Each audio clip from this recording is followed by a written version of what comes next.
ہائے سجا ہے سجا ہائے سجا میرے جن کی امت کہاں چلی گئی؟ کس کے ہاتھ میں دین جا رہا ہے؟ کس کو دین کا ذمہ دار سمجھا جا رہا ہے؟ وہ چوتھے امام ان تمام تر چیزوں کو لائن اپ کرنے کے بعد جب یزید کے دربار میں، یعنی آپ واقعا نگاہ تصور سے ذرا سوچیں کہ ایک شخص خطبہ دے رہا ہو، اور خطبہ بھی ایسے ماحول کے اندر دے رہا ہو کہ جہاں سارے کے سارے دشمن بیٹھے ہو۔ ہمارا تو کام ہے تقریریں کرنا، ایک ہوتا ہے اپنوں کے درمیان تقریر کرنا، ایک ہوتا ہے کسی دشمن کے، غیر کے سامنے، دشمن بھی نہ ہو، غیر کے سامنے تقریر کرنا، یعنی وہ نیوٹرل ہو، گراف زیرو کے اوپر ہو، نہ پازیٹو نہ نیگیٹو، نہ فور نہ اگینسٹ، نہ حامی نہ مخالف، درمیان میں ہو۔ تو بھی آپ کو جب گفتگو کرنا ہو، آپ اتنا کمفرٹ زون میں اپنے آپ کو محسوس نہیں کریں گے، آپ اتنا کمفرٹیبل فیل نہیں کریں گے۔ اپنے ہیں، سمجھنے والے ہیں، کسی بنیاد کو لے کر آئے، اب ان کے سامنے کسی بات کو بیان کیا جا رہا ہے، بات الگ ہو جاتی ہے۔ کیس یہ ہو کہ جو افراد ہیں وہ مخالف ہے، نہ فقط یہ کہ غیر ہے، مخالف ہے، اور پھر کیس یہ ہو کہ جو سامنے افراد موجود ہیں نہ فقط مخالف ہوں بلکہ دشمنی کے اظہار کے لیے آمادہ ہوں، اور پھر اگلا مرحلہ یہ ہے کہ نہ فقط اظہار کے لیے آمادہ ہوں بلکہ انہوں نے اس کا اظہار کر دیا ہو۔ وہ جو خطبہ دینے والا خطبہ دے رہا ہے، وہ اس وقت خطبہ دے رہا ہے کہ جب اس کے باپ کا کٹا ہوا سر پڑا ہوا ہے تشت میں، اس کے ساتھ وہ گستاخی کر رہا ہے، جہاں پر اس کے گھر کی خواتین جو ہیں اس کے سروں کے اوپر چادر موجود نہیں ہے۔ ایسے میں جب چوتھے امام گفتگو کر رہے ہیں، ہاتھوں میں ہتھکڑیاں ہیں، اس کو جکڑا ہوا ہے، اور پھر وہ جائے ممبر کے اوپر اور ممبر پر جا کر خطبہ دے، آسان نہیں ہے برادران عزیز۔ یعنی میں بہت واضح عرض کر رہا ہوں کہ کچھ افراد وہ ہوتے ہیں کہ جن کے سامنے دین پیش کرنا آسان ہوتا ہے، کچھ ہوتے ہیں کہ جن کے سامنے دین پیش کرنا بہت مشکل ہوتا ہے۔ جو ایک فضا لے کر آئے ہیں، ایک مائنڈ بنا چکے ہیں دینداری کا، ان کے سامنے دین کی باتیں کرنا اچھا لگتا ہے، آسان ہوتا ہے۔ جو دین کے مخالف ہیں ان کے سامنے دین کی بات کرنا بہت مشکل ہوتا ہے۔ جو پیغمبر اکرم کو مانتے ہیں ان کے سامنے پیغمبر کا تذکرہ کرنا آسان ہوتا ہے۔ جو پیغمبر کو نہیں مانتے ان کے سامنے رسول اللہ کی بات کرنا بہت مشکل ہے۔ جو علی کو نہیں مانتے گالیاں دیتے ہیں۔ اس ایام اعزا کے اندر میں نے مختلف جگہوں پر امام نسائی کا وہ واقعہ بہت پڑھا ہے کہ جو اپنے عالم کو، اہل سنت کے صحاح ستہ کے مؤلف، وہ امام نسائی کو برداشت نہیں کر رہے وہ علی کی فضائل بیان کریں 3 صدی کے اندر۔ کربلا کے واقعے کے بعد جب اتنے اثرات آ چکے ہیں اس کے بعد بھی وہ برداشت نہیں کر رہے امام نسائی کو، جو سنن نسائی کے مؤلف ہیں، اور علی کے فضائل بیان کرنے کے جرم میں ان کو قتل کر دیا جاتا ہے۔ جسٹ تھنک اباؤٹ اٹ کہ کیا ریزسٹنس ہوگی اس وقت جب چوتھے امام خطبہ دے رہے ہوں گے، جبکہ مقدمہ یہی ہے کہ یزید گستاخی بھی کرتا ہے، تمام تر وہ حرکتیں بھی کرتا ہے جو آپ سنا کرتے ہیں، اور اس کے بعد ایک درباری خطیب، ابھی جناب زینب کا خطبہ ہو چکا ہے، اور درباری خطیب جو ہے وہ جاتا ہے ممبر کے اوپر، اور ممبر پر جانے کے بعد پھر وہ سب کچھ بیان کرتا ہے کہ جو وہ لوگ سننے کے عادی تھے، علی کے خلاف دشمنی کا اظہار، گالیاں دینا، بنو امیہ کی مد و ثنا کرنا، ستائش کرنا، یہ سب کچھ اس نے بیان کیا۔ اب چوتھے امام اس کو روکتے ہیں اور کہتے ہیں کہ اشتریت مرضات المخلوق بسخط الخالق، افسوس تیرے حال پر کہ تو نے مخلوق کو راضی کرنے کے لیے خالق کو ناراض کر لیا۔ میں نہیں بہت ادھر ادھر لے جانا چاہتا بات کو، میں خطبے پر آنا چاہتا ہوں چوتھے امام کے، مگر میں آپ سے واضح عرض کر رہا ہوں برادران عزیز، یہ بہت آسان کام ہے کہ مثال کے طور پر میں بھی ایک چیز معاشرے کے اندر دیکھوں غلط ہو رہی ہے اور ممبر سے اس چیز کی حمایت کرنا شروع کر دوں جو پیسے والوں کو پسند ہے۔ یہ تو بہت آسان سا معاملہ ہے۔ یقین جانیے کہ اگر مثال کے طور پر حجاب کی بات نہ کی جائے اس معاشرے کے اندر کہ جو حجاب کا مخالف ہے، تو سیدھی سی بات ہے کہ ڈیمانڈ بھی بڑھ جائے گی، مجلسیں بھی بڑھ جائے گی، نذرانہ بھی بڑھ جائے گا، سب کچھ بڑھ جائے گا۔ اگر آپ اسی کانٹیکس کے اندر دیکھیں، وہ چوتھے امام کو معیار دے رہے ہیں، میں اس کو بدترین منافقت سمجھتا ہوں، میں بہت واضح عرض کر رہا ہوں، میں اس کو بدترین منافقت سمجھتا ہوں کہ ہم چوتھے امام کے نام پر آنسو بہائیں، جناب زینب کی چادر کا ماتم کریں، اور اس کے بعد پھر ہمیں معلوم ہے ہمیں معلوم ہے کہ ہمارے ادارے، میں نہیں بات کر رہا ہوں ان اداروں کی کہ جو مومنین نہیں چلا رہے، میں نہیں بات کرتا، میں کیا بات کروں، وہ تو ہے ہی نہیں مومنین، میں ان سے کیا بات کروں، مگر میں بہت واضح عرض کر رہا ہوں کہ میرے نزدیک یہ بدترین منافقت ہے کہ مجھے پتا ہو کہ مثال کے طور پہ مومنین کے زیر انتظام چلنے والے اسکولز ہیں، اور وہاں پر جو خواتین ٹیچرز آتی ہیں، نہ فقط یہ کہ ان کو حجاب کے اوپر پابند نہیں کیا جاتا بلکہ ان کو انکریج کیا جاتا ہے کہ تم اپنا سر کھلا رکھو. معافی چاہتا ہوں، یہ بدترین منافقت ہے. اس لیے میں اس کے نام لے کر بھی میں نے کہا المرتضیٰ اسکول غلط کر رہا ہے، غلام عباس اسکول غلط کر رہا ہے، حبیب اسکول غلط کر رہا ہے، آغا خان میں جا رہے ہیں غلط کر رہے ہیں. They made a very wrong decision. وہ اگر کسی غلط امام کی ترویج کر رہے ہیں غلط کر رہے ہیں. یہ بلنڈر ہے کہ جو ہوا ہے. اگر آپ اپنے اسکول کے اندر کو فیشن شو کروا رہے ہیں، ایک طرف آپ کہیں المرتضیٰ، اس کے بعد آپ جو آپ کی لیڈی ٹیچرز ہیں آپ ان کو حجاب پر پابند نہیں کرتے اور بچیوں کو کہتے ہیں کہ حجاب کریں. بدترین منافقت ہے. اس سے زیادہ ہپوکریسی کچھ نہیں ہو سکتی ہے. آپ کہیں کہ مثال کے طور پر یہ امام حسن عسکری اسکول ہے، یہ المرتضیٰ اسکول ہے، یہ غلامان عباس اسکول ہے. حرکتیں کیا ہیں آپ کی؟ کہاں سے آپ عباس کے غلام ہیں؟ کہاں سے آپ مرتضیٰ کے ماننے والے ہیں؟ کہاں سے آپ 11ویں امام کے ماننے والے ہیں؟ پھر اس کے بعد ہم آنسو بھی بہائیں اور پیش ہم وہ چیز کریں کہ جو یزیدیت کی ترویج کرنے والی ہو، جو اس کی فلسفی ہو اس کو ترویج کرنے والی ہو.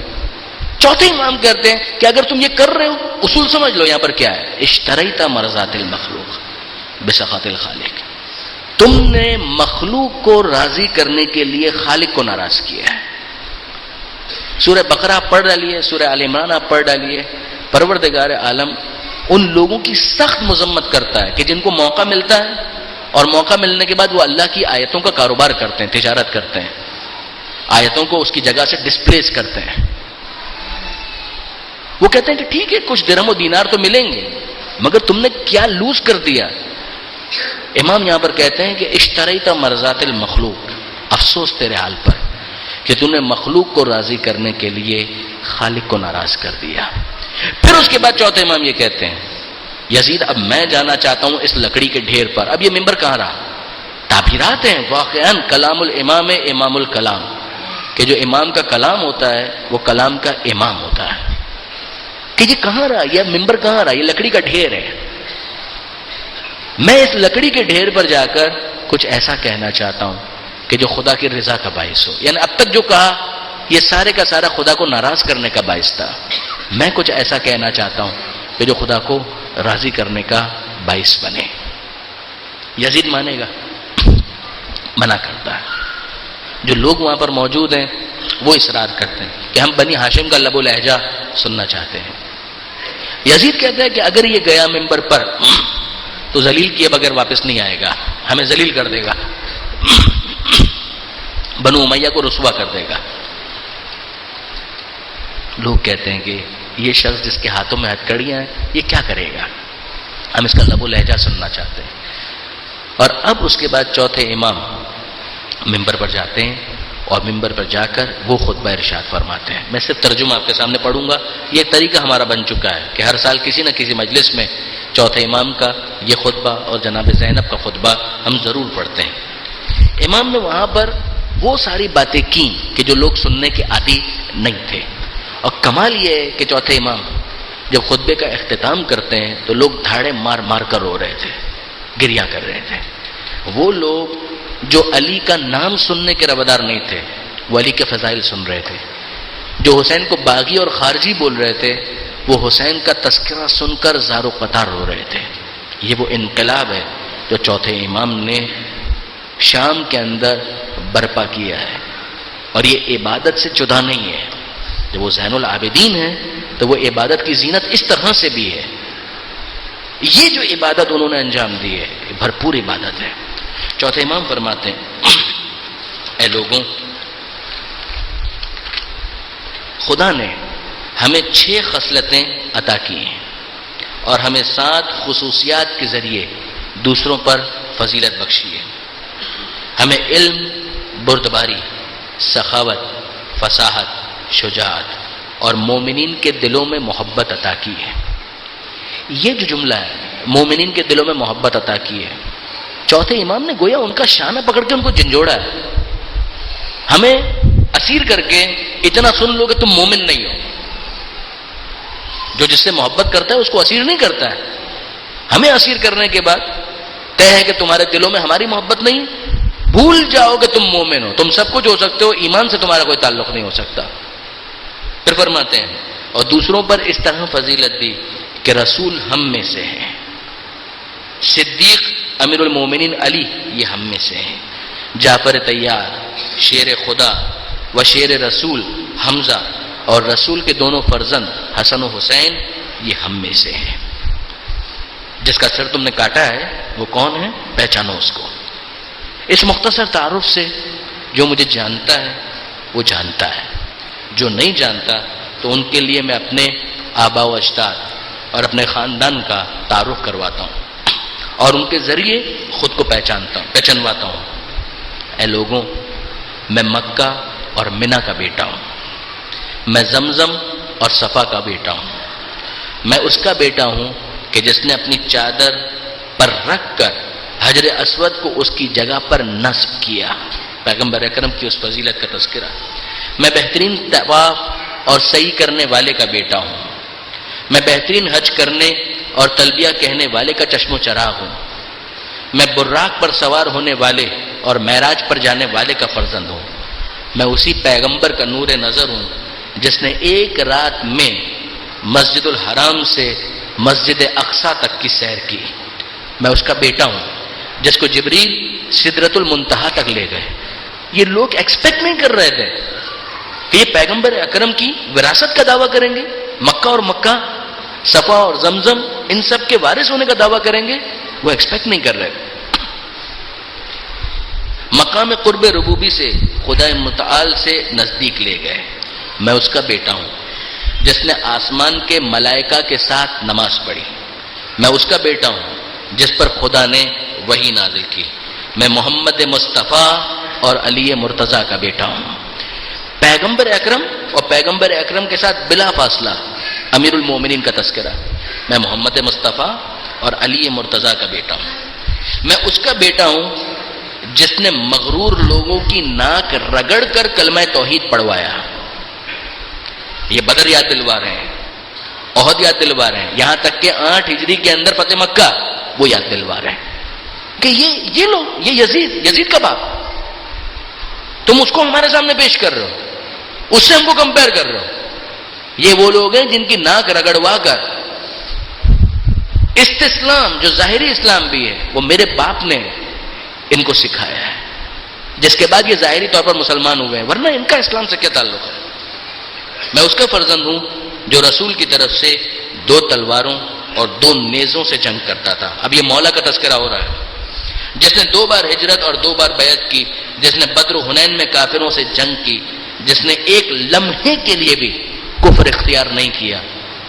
یہ سب پر چوٹ ہے، جو آج بھی مولا کو کہا جاتا ہے کرم اللہ وجہہ، یعنی جس نے کبھی بتوں کے آگے سر نہیں جھکایا۔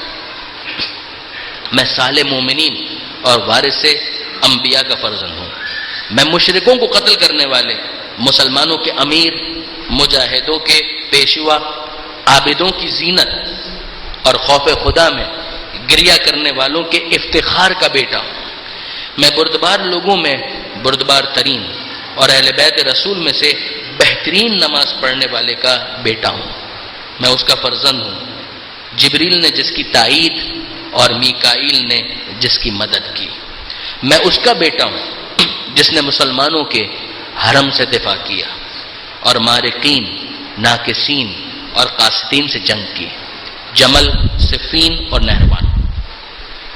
میں اس کا فرزند ہوں جو قریش میں سب سے بہترین ہے، میں اس کا بیٹا ہوں جس نے مومنین میں سب سے پہلے خدا اور رسول کی دعوت قبول کی، میں ایمان کی طرف سب سے پہلے سبقت کرنے والے کا بیٹا ہوں، سرکشوں کی کمر توڑنے والے کا بیٹا ہوں، مشرکوں کو تہہ تیگ کرنے والے کا بیٹا ہوں۔ میں اس کا فرزند ہوں جو منافقوں کے لیے خدا کی شمشیر، خدا کے بندوں کے لیے زبان حکمت، دین خدا کے محافظ اور اس کے ولی امر ہے۔ حکمت خدا کے بوستان اور علم الہی کے حامل ہیں۔ وہ کون ہیں؟ وہ جوان مرد، سخی، شریف، نیکیوں کے جمع کرنے والے، سید، عظیم، ابتہی، خدا کی رضا پر راضی، مشکلوں میں آگے بڑھنے والے، صابر، روزدار، ہر آلودگی سے پاک اور بڑے نمازی تھے۔ اس نے اپنے دشمنوں کی نسلیں منقطع کی اور کفر کے ٹولوں کا شیرازہ بکھیر دیا۔ وہ قوی اور استوار دل کے حامل، عزم بالجزم تھے، اور جب جنگ میں نیزے ایک دوسرے سے گچھ جاتے تھے تو وہ شیر کی مانند انہیں جدا کر دیا کرتے تھے اور چکی کی طرح انہیں پیس دیا کرتے تھے۔ وہ حجاز کے شیر، عراق کے سردار، مکی، مدنی، خیفی، عقبی، بدری، احدی، شجری اور مہاجری ہیں۔ ان سب جنگوں پر وہ حاضر تھے۔ وہ عرب کے صیاد اور میدان جنگ کے شیر اور دو مشعر کے وارث حسن و حسین کے والد ہیں۔ وہی کہ جن سے یہ خصوصیات و صفات مخصوص ہیں، وہ کوئی اور نہیں، میرے دادا علی ابن ابی طالب ہیں۔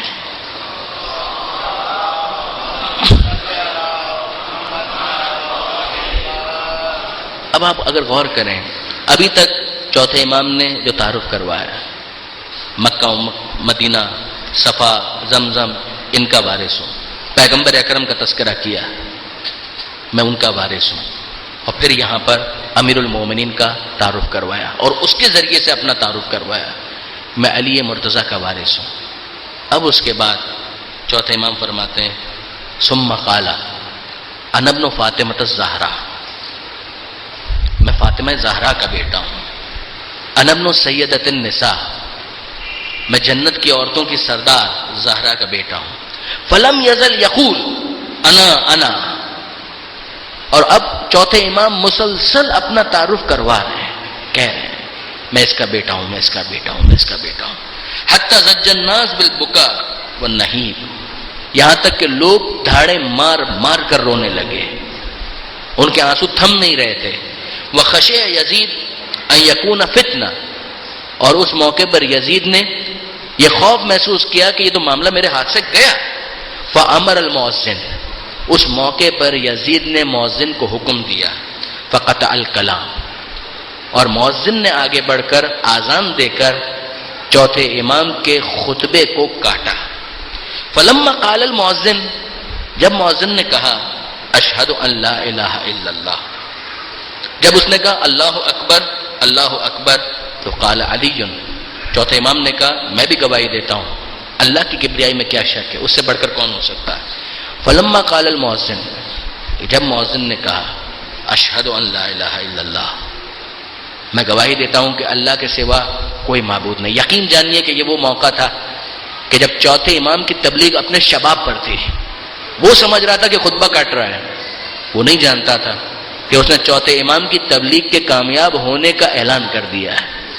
اشہد ان لا الہ الا اللہ، تو یہی تو ہم چاہ رہے تھے کہ یہ گواہی آئے کہ اللہ کے سوا کوئی معبود نہیں، حق کہا کہ بنا لا الہ اصل حسین، اس کا اعلان ہو جائے۔ چوتھے امام کہتے ہیں شہد بہا شعری و بشری و لحمی و دمی، اللہ کے سوا کوئی معبود نہیں، میرا روم روم گواہی دیتا ہے، میرا گوشت، میری ہڈیاں، میرے جسم کا ایک ایک عضو یہ گواہی دیتا ہے، اللہ کے سوا کوئی معبود نہیں۔ فلما قال المؤذن، اور اب جب مؤذن نے کہا اشہد ان محمد رسول اللہ، کہ میں گواہی دیتا ہوں کہ محمد اللہ کے رسول ہیں، التفت من فوق المنبر الی یزید، اس موقع پر چوتھے امام نے یزید کو مخاطب کیا، وقال، اور کہا محمد ھذا جدی ام جدک، یہ جس محمد کی رسالت کی گواہی دی جا رہی ہے، اتنا بتا دے کہ یہ میرے جد ہیں یا تیرے جد ہیں۔ فَإِن زَعَمْتَ، اگر تو یہ کہے کہ انہ جدک، کہ یہ تیرے جد ہیں، فقط کذبت، تو ایسا جھوٹ ہے کہ جس کو سب جانتے ہیں، وکفرت، اور ایسا انکار ہے کہ جس کو سب جانتے ہیں، وَإِن زَعَمْتَ، اور جبکہ تجھے پتا ہے، جبکہ تو جانتا ہے، انہ جدی، کہ وہ میرے جد ہیں، فَلِمَا قَتَلْتَ اِتْرَتَهُ، تو اسی محمد کی اطرت کو کیوں قتل کیا، پھر اسی حسین کو کیوں قتل کیا؟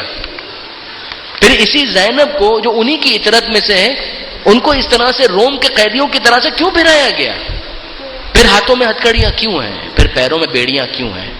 بس عزیزان محترم، اب اس کے بعد یہیں سے ہم مصائب کے آخری حصے میں داخل ہو جائیں۔ یہ تو مصائب ہی کا تو تذکرہ ہے، مگر ذرا اس بات پر توجہ کریں کہ واقعاً چوتھے امام نے جو یہ خطبہ دیا ہے، خطبہ دینے والا مولانا صادق حسن صاحب یہ فرمایا کرتے ہیں اور بالکل ٹھیک کہتے ہیں کہ خطیب ہونے کی حیثیت سے ہم اس بات کو سمجھ سکتے ہیں کہ جب کوئی شخص خطبہ دیتا ہے تو خطبہ وہ فقط زبان سے نہیں دیتا، زبان سے وہ بولتا ہے، مگر اس کو بہت سی دوسری چیزوں کی ضرورت ہوتی ہے۔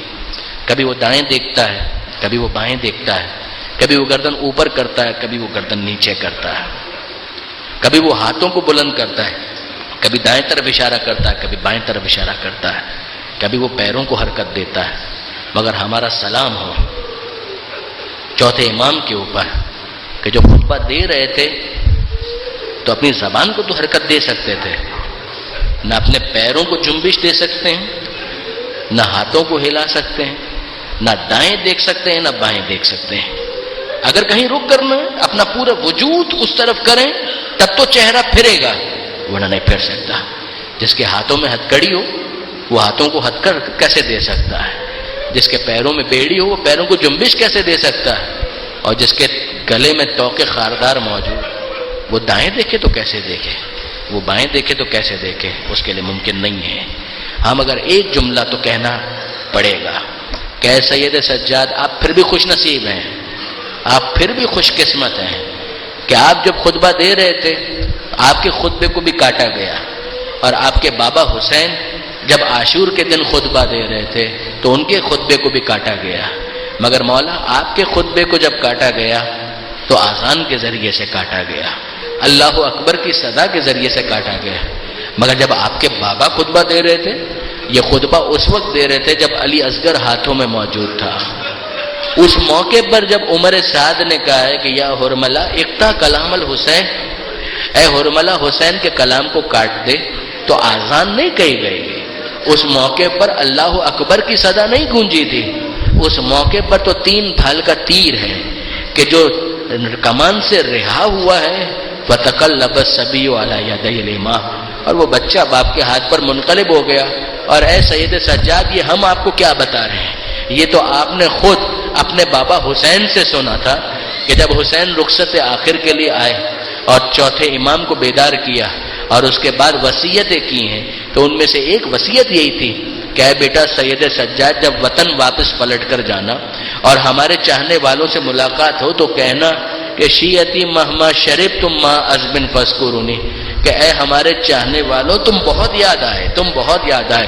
بس یہ یاد رکھنا کہ جب بھی کبھی ٹھنڈا پانی پینا تو اپنے پیاسے امام کی پیاس کو یاد رکھنا، اور بیٹا سید سجاد ان سے یہ کہنا او سمیتم بے غریبن او شہیدن فندبونی، کہ اگر کبھی سنو کہ پردیس میں کوئی مسافر مارا گیا تو اس پردیسی مسافر کا ماتم بعد میں کرنا، اپنے پردیسی امام کا ماتم پہلے کرنا۔ لیتکم فی یوم عاشورا جمیعا تنظرونی، اور اے بیٹا سید سجاد ہمارے چاہنے والوں سے کہنا کہ کاش کہ تم عاشور کے دن کربلا میں ہوتے تو تم دیکھتے کہ کیف استسقی لطفل فابوہا یرحمونی، کہ کیسے میں اپنے 6 ماہ کے اصغر کے لیے پانی مانگ رہا تھا، پانی تو نہیں آیا، وہ 3 بھال کا تیر آیا، جس کے بعد اصغر اس دنیا میں نہ رہا۔